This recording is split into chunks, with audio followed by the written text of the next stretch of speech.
بسم اللہ الرحمن الرحیم۔ اللہ کے نام سے شروع جو بڑا مہربان نہایت رحم والا ہے۔ اس کائنات میں جو بھی نعمتیں موجود ہیں وہ اللہ کی رحمت سے ہمیں مل رہی ہیں۔ رحم کرنا اللہ تعالیٰ کی اعلیٰ صفت ہے اور اسی کا ایک جز کم و بیش ہم انسانوں، جناتوں اور تمام جانداروں کو ملا ہے۔ پیارے نبی صلی اللہ تعالیٰ علیہ وسلم نے فرمایا، قیامت کے روز اس وقت تک کسی کی بھی بخشش ممکن نہیں ہے جب تک کہ اللہ تعالیٰ اس پر رحم نہ فرمائے۔ ہم سب چاہتے ہیں کہ اللہ تعالیٰ ہم پر رحم فرمائے، پھر یہ کیسے ممکن ہے کہ ہم کسی پر رحم نہ کریں اور اللہ تعالیٰ سے رحمت کی امید بھی کرتے رہیں۔ ہمارے لیے رحم کرنا کیا ہے؟ کسی کمزور کو جس کا گزارا مشکل سے ہو رہا ہے اس کی مدد کر دو، آپ اس کے لیے سہارا بن جاؤ تو یہ اس کے لیے رحمت ہوگی۔ رسول اللہ صلی اللہ علیہ وسلم کو اللہ تعالیٰ نے رحمت للعالمین بنا کر بھیجا۔ آپ کی زندگی کا ہر عمل ہمارے لیے مثال ہے، رہنمائی ہے۔ حدیث میں ہے کہ ایک بوڑھی عورت سامان اٹھائی جا رہی تھی، اس سے سامان اٹھایا نہیں جا رہا تھا۔ پیارے نبی صلی اللہ علیہ وسلم کا وہاں سے گزر ہوا تو آپ نے پوچھا، اماں تجھے کہاں جانا ہے؟ وہ بولی، مجھے مکہ سے باہر جانا ہے، مکہ میں ایک جادوگر آ گیا ہے، وہ ہمارا دین خراب کر رہا ہے، تو میں یہاں سے جا رہی ہوں کہ کہیں مجھ سے نہ ٹکرا جائے۔ آپ صلی اللہ علیہ وسلم نے فرمایا، تو کیا تیرا سامان اٹھا کر میں وہاں چھوڑ آؤں؟ تو وہ بولی، بیٹا تیری مہربانی۔ آپ نے اس کا سامان اٹھایا اور ساتھ میں چل دیے۔ جب وہ منزل تک پہنچ گئی تو اس نے پوچھا، بیٹا تو کون ہے؟ تو آپ نے فرمایا، میں وہی ہوں جس سے بھاگ کر تو یہاں آئی ہے، میرا نام محمد ہے صلی اللہ علیہ وسلم۔ اس کی آنکھوں میں آنسو آ گئے، بولی، بیٹا میرا سامان بھی واپس لے چل اور میں تیرا کلمہ پڑھتی ہوں۔ تو کمزور کا بوجھ اٹھا لینا یہ رحمت ہے۔ تو جب تک ہم دوسروں کے لیے رحمت نہیں بنیں گے تو اللہ کی رحمت پائیں گے کیسے؟ جب آپ دوسروں پر رحم کریں گے تو اللہ سے رحمت پائیں گے۔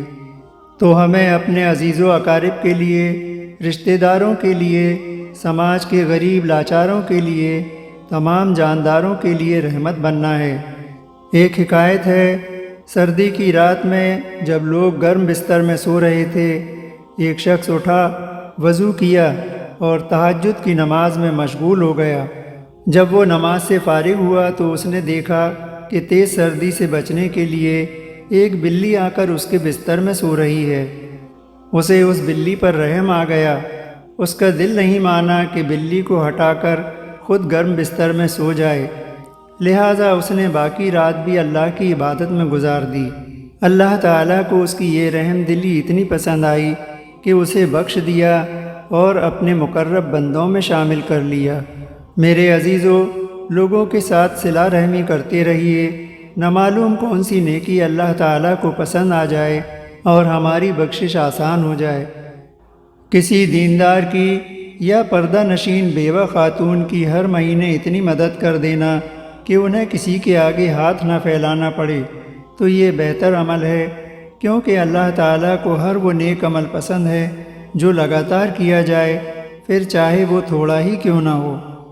آپ مالی امداد کر سکتے ہیں تو مالی امداد کیجیے، بیمار کی تیمارداری کر سکتے ہیں تو تیمارداری کیجیے، کسی کے کام میں ہاتھ بٹا سکتے ہیں تو اس کا سہارا بن جائیے، کسی دکھی انسان کو تسلی دے سکتے ہیں تو اس کو تسلی دیجیے۔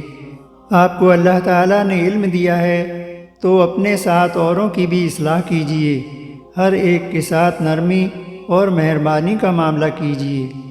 صرف روزہ رکھ لینا کافی نہیں ہے، ہمیں اوروں کے ساتھ رحم کا معاملہ کرنا ہے تاکہ ہم اللہ کے مقرب بندے بن جائیں اور اللہ تعالی ہم پر رحم فرمائے۔ سب سے پہلے اہل خانہ، دوسرے رشتہ دار، تیسرے نمبر پر پڑوسی، پھر تمام معذور، مجبور، مظلوم جن کی آپ کسی بھی طرح مدد کر سکتے ہیں تو ان کی مدد کیجیے۔ رمضان میں لوگوں کو روزے رکھنے ہوتے ہیں، بہت سے کمزور لوگ ہیں آپ ان کا سہارا بن جائیے، پردے سے خاموشی سے ان کی مدد کر سکتے ہیں تاکہ ان کی سحری اور افطار میں کوئی دقت نہ ہو۔ رحم کا ایک معاملہ یہ ہے کہ لوگوں کو مانگنے سے بچائیں۔ ایک مرتبہ حضرت حسن رضی اللہ تعالی عنہ مال تقسیم کر رہے تھے، تبھی کہیں سے کچھ مانگنے والے آ گئے اور ان میں سے ایک شخص نے آپ کی بہت تعریف کی۔ اے حسن، آپ تو بڑے سخی ہیں، آپ نے اتنا سارا مال تقسیم کر دیا۔ یہ سن کر آپ رو پڑے، کہنے لگے میں نے ابھی سخاوت نہیں سیکھی ہے، سخاوت تو یہ تھی کہ کسی کو میرے پاس مانگنے کے لیے آنا نہیں پڑتا، میں پہلے ہی وہاں پہنچا دیتا۔ لہٰذا کوشش کریں کہ کسی ضرورت مند کو آپ کے پاس آ کر مانگنا نہ پڑے، اس سے پہلے ہی معلوم کر کے اس کی مدد کر دیجیے۔ اگر رمضان کے پہلے 10 دنوں میں ہم نے لوگوں کی غمخواری کرنا سیکھ لیا تو ہم نے رمضان کا پہلا عشرہ رحمت کا پورا کر لیا۔ اللہ تعالی ہم سب کو عمل کی توفیق عطا فرمائے اور آپ سب کے ساتھ اس عاجز کی بھی مغفرت فرمائے، آمین یا رب العالمین۔